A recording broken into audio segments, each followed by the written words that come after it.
Hey friends, welcome to GRCM's Family Friday. I'm Bridget and I have a very cool story to read to you today. So let's get started. This is called The Many Colors of Harpreet Singh. This book was written by Supriya Kelkar and illustrated by Aaliyah Marley. Already very colorful.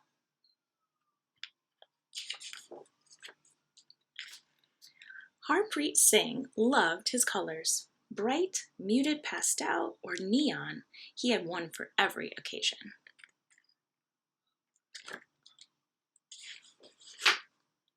He wore yellow when he felt sunny, spreading cheer everywhere he went. He wore pink when he felt like celebrating, bopping along to Bhangra beats. He wore red when he needed an extra boost of courage. Harpreet took great care of his colorful patkas. He made sure they were clean and soft, smoothing each one out gently before putting it on.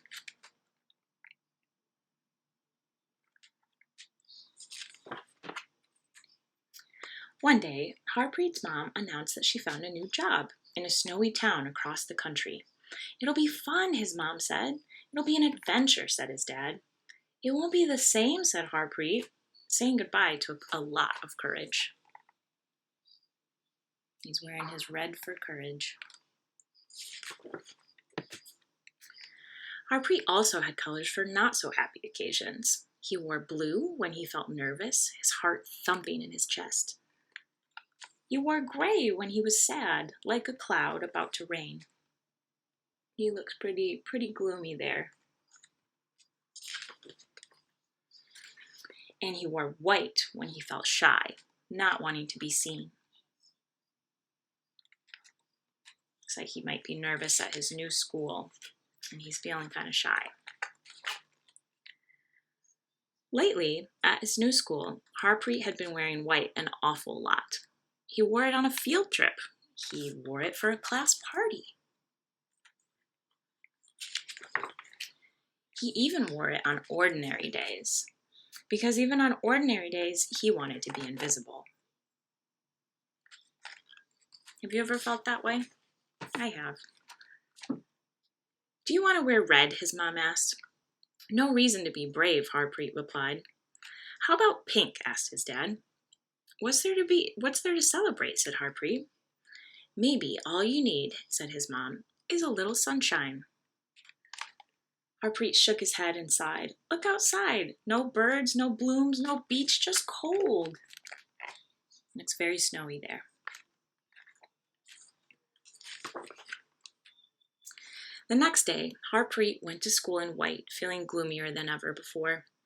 It seemed like everything in his town was frowning along with him. Even the snow. A little sad face in the snow there. But it wasn't a frown at all. He picked it up, and it was a smile.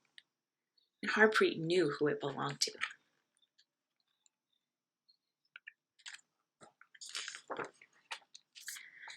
"I like your hat," said Harpreet. "I like your hat," said the girl. "Mine's not a hat, actually. It's called a patka," said Harpreet. "Well, mine's itchy," said the girl. Harpreet laughed. "I'm Harpreet," he said. The girl extended a mitten. "I'm Abby." He's making a friend. The next day, Harpreet was sure to wear red. Do you remember what red was? For courage. For a class party a week later, he tried pink.